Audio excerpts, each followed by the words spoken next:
Et c'est tout le monde, c'est les Ored. Aujourd'hui nous nous retrouvons pour vous parler des clones commando. Donc non pas l'histoire d'un seul personnage, mais de milliers de personnages qui ont servi avec honneur la République Galactique, et même pour certains l'Empire Galactique. Pour mettre en place ce contexte, nous nous trouvons quelques années avant l'épisode 2, l'attaque des clones.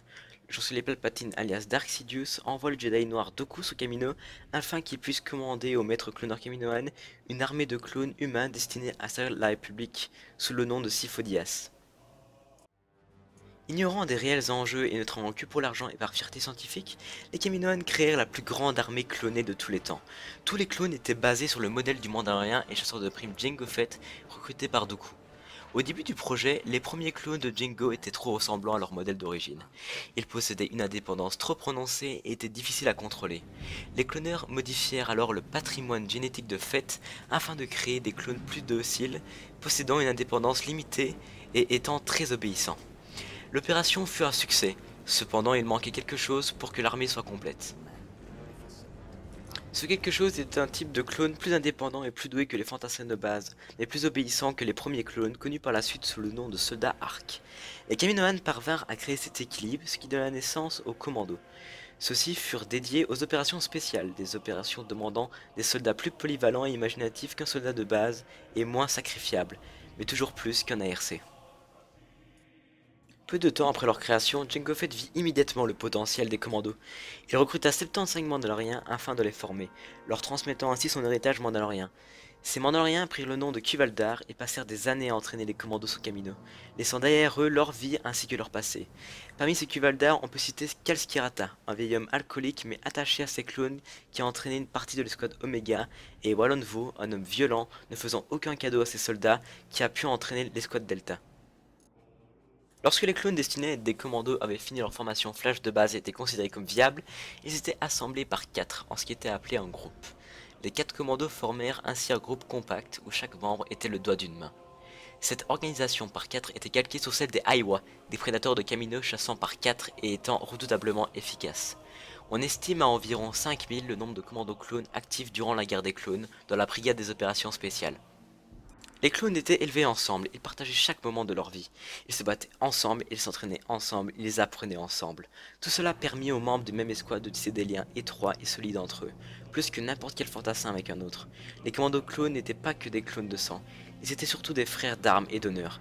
Ils ne pouvaient pas s'imaginer se battre sans leurs frères, bien que leur formation leur ait appris à survivre s'ils étaient isolés.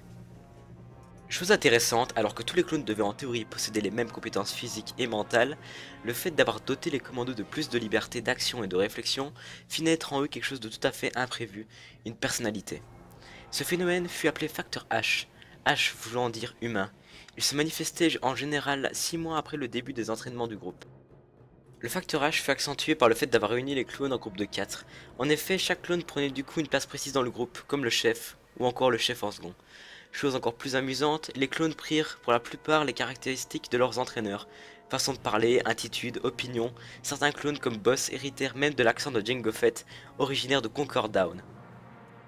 L'entraînement des clones commando était plus dur et plus sévère que celui des fantassins.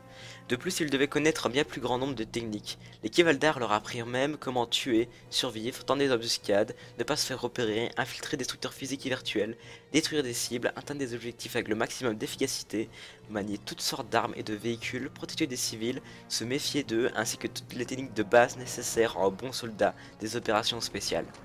Lorsqu'un groupe de clones était prometteur, donc ici s'adaptait au groupe et survivait aux premiers entraînements, il recevait sa désignation officielle. Le groupe était alors renommé escouade, un terme militaire plus approprié. L'escouade recevait ensuite un nom. Ce nom de code permettait de reconnaître l'escouade d'une autre. Les noms choisis étaient variés, alphabet radio, delta, oméga, créature Iowa Triton, couleur white blue, nom en Mandoa, T-Rock, Prudy, etc. Juste avant de terminer cette vidéo, je vais vous laisser avec le sergent en boss du serveur Halo Wars, Clone Wars, vous présenter l'armure Katarn des clones commandos. Étant des soldats supérieurs, les commandos avaient également un équipement supérieur à celui des fantassins de base. Ils étaient également plus complets, afin qu'ils puissent effectuer leur mission de la meilleure façon possible. L'armure portée par les commandos était très différente de l'armure phase 1 portée par les fantassins. Elle était renforcée, bourrée de technologies de pointe et valait une vraie fortune. Celle-ci était nommée l'armure Katarn. Chose intéressante, alors que l'armure était grise pour tous, Jango Fett insista auprès des Kaminoan pour que les commandos puissent décorer leur armure s'ils le souhaitaient, afin de se reconnaître sur le terrain et de développer leur fierté de guerrier. Les Mandaloriens avaient en effet pour tradition de personnaliser entièrement leur armure de cette manière, et Jango voulait que les commandos héritent un maximum de la culture mandalorienne. Et voilà les amis, j'espère que cet épisode de retour vous aura plu concernant les clones commando. Si vous avez des questions ou quoi que ce soit, n'hésitez pas à aller dans les commentaires. Et moi je vous dis à la prochaine pour un prochain épisode. Allez, salut!